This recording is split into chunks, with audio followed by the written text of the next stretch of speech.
Sanibonani guys, igama uNqobile niphathela Mazibela eYithonga ngomhla ka-6 February. Guys, uSanele-ke uphatheke kabi ngokuthi uMamFethu akasetholakala efonini ngendlela ekade etholakala ngayo. Umane wahlambuluka kuNokwanda washo ukuthi akazizwa kahle ngathi kukhona okushaya amanzi. UMamFethu wathula kangaka. Wathi uthi uyazama ukuchaza-ke kuNokwanda ukuthi hayi mhlawumbe khona into abhizi ngayo. Wathi ngeke kuzomele sihambe siyombheka sibone ukuthi ngabe usenkingeni yini. Hayi khona engingakuzwa kahle egazini ngayo. Hayi ngampela ebeshe eqinisile-ke njalo umntana womuntu ngampela uMamFethu guys. Yeyi usodakeni. Guys, umane nje uphinda undodana wakhe-ke wafika qathatha ekamereni la avalelwe khona. Ezombuza ukuthi ngampela kutheni enza into embi kangaka. Uthe kodwa ma, ngampela yini le uyenzayo? Yini ungimoshile kangaka ma? Wathi eyi Phinde kuhle, mina iyodwa into engiyenzile. Bengizama ukusiza wena. Wathi kanjani ma? Wathi ngenzela ukuthi ungaphenduki isilwane lesi uNtanzi ayisona. Wamane wathi yazini, ubaba uNtanzi uthe ma angikubulali. Wathi utheni? Wathi uthe angikubulali. Wathi yabona isona sizathu kahleke-ke leso esiyenza ukuthi ngize ngenze lento engiyenzile Phinde kuhle. Angifuni ugcine ufana naleya ndoda. Wathi uyimoshile impilo yami bo kodwa. Yazi ma, wathi hawu Phinde kuhle, kodwa-ke uma ukuthi ngiyimoshile impilo yakho-ke ngiyaxolisa mntanami. Wathi musu uqamba amanga ma uxolisa. Wathi ngiyaxolisa Phinde kuhle, kodwa ngifuna wazi ukuthi namanje ngisasho bengenzela ukusiza wena mina yonke lento le. uPhinde kuhle guys waphuma endlini emanqikanqika engazi noma yenzeni lento athunywe uNtanzi noma cha. Kodwa futhi ngaphezu kwako konke, yebo uma wakhe phela uMamFethu, kodwa futhi akafuni ukuthi abonakale njengendoda engathembekile laphaya kuNtanzi. Uhambile-ke uPhinde kuhle wayohlala emnyango yedwa guys. Kubonakala nje ukuthi ukude ngengqondo. Uzama-ke ufikile khona lapho ezombhuqa phela. Umane wamthakazela wathi gatsheni, ukahle? Bese kushoda ukuthi athi boya benyathi. Kodwa-ke uPhinda umane wancibilika njengerama ezwa nje ngisho ugatsheni wodwa ebizwa ngawo. Wathi ngiyakubona ukuthi awumuhle emoyeni. Lesi sinqumo lesi ubaba ethe senze sinzima Wathi sinzima. Wathi hayi khululeka ngiya-understand, kodwa ngifuna ukukutshela into eyodwa. Yabona nje uma wakho uwudonga. Udonga okumele ulibhidlize. Ngoba mekuwukuthi awulibhidlizi lolu donga, umpangazitha uzokubulala. Ephinde futhi alibhidlize futhi lolu donga. Sokukuwena-ke bhuti ukuthi wenze njani.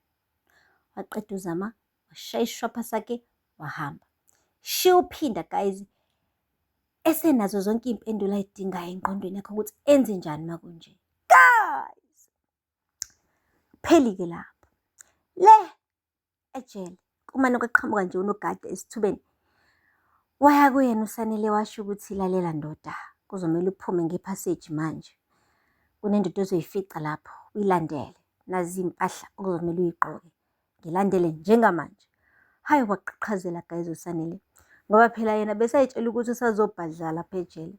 Bengayitsheli nanokuthi khona umuntu omakhela itulo lokuthi ameqise ejele. Kodwa-ke kugcine-ke kulungile guys. Kuthe nje emva kwemzuzwana nangu uSanele ugqoke i-uniform yamaphoyisa. Ulele ngomhlane emotweni edrayiva uNjinji.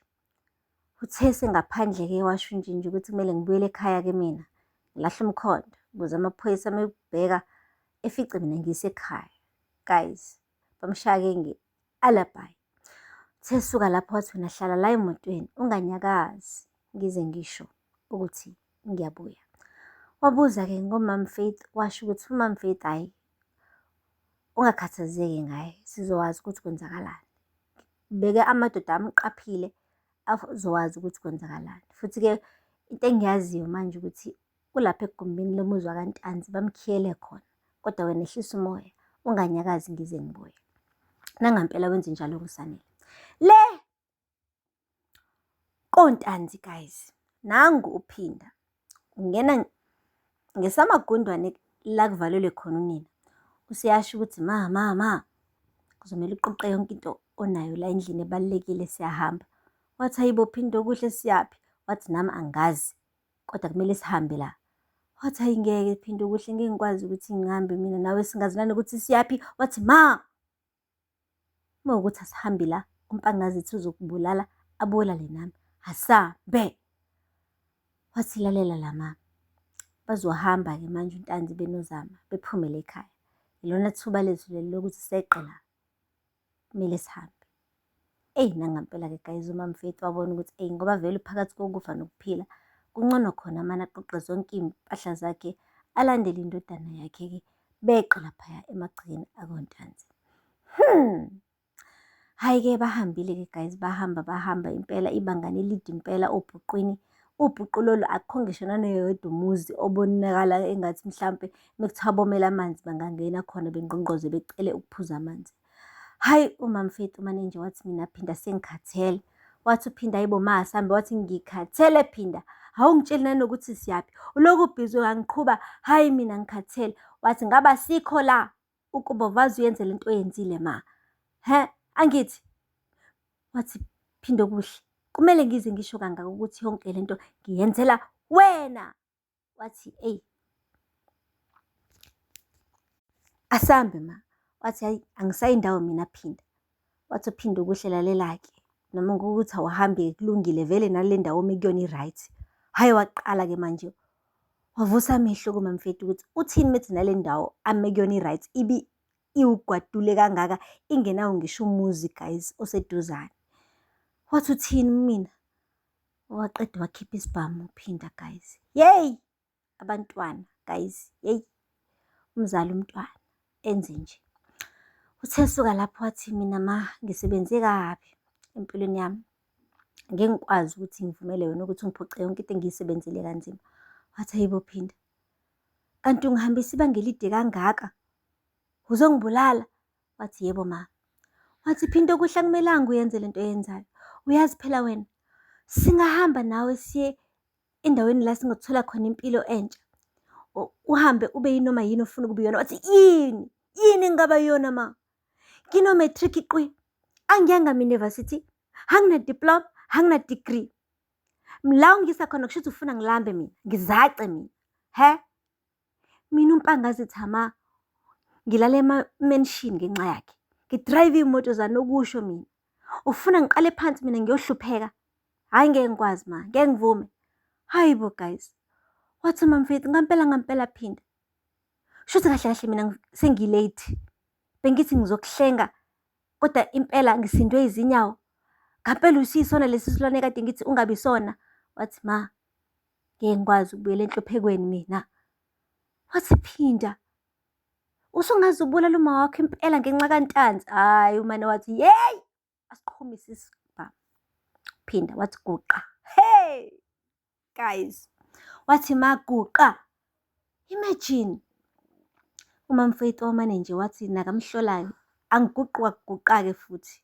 Hhayi uphinda guys, wasiqhumisa futhi isibhamu.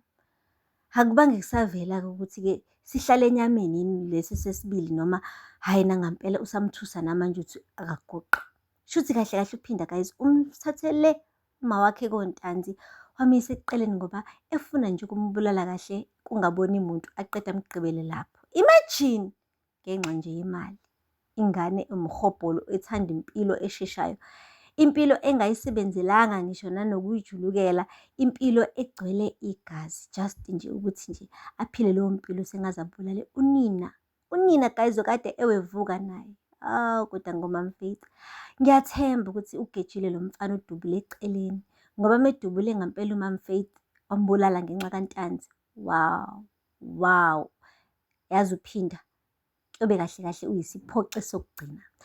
Aphela lapho-ke guys amazwi bela namhlanje, ningakhohlwa ukusubscribe ni-like ni-comment. Until next time, bye. Sanibonani guys, igama uNqobile Phasela Mazibela eithonga ngomhla ka-6 February. Guys, usaneleke uphatheke kabi ngokuthi uMamFethu akasetholakala efonini ngendlela ekade etholakala ngayo. Umane wahlambuluka kuNokwanda washo ukuthi akazizwa kahle ngathi kukhona okushaya amanzi. uMamFethu wathola kangaka. Wathi uthi uyazama ukuchaza-ke kuNokwanda ukuthi hhayi mhlawumbe khona into abhizi ngayo. Wathi ngeke kuzomele sihambe siyombheka sibone ukuthi ngabe usenkingeni.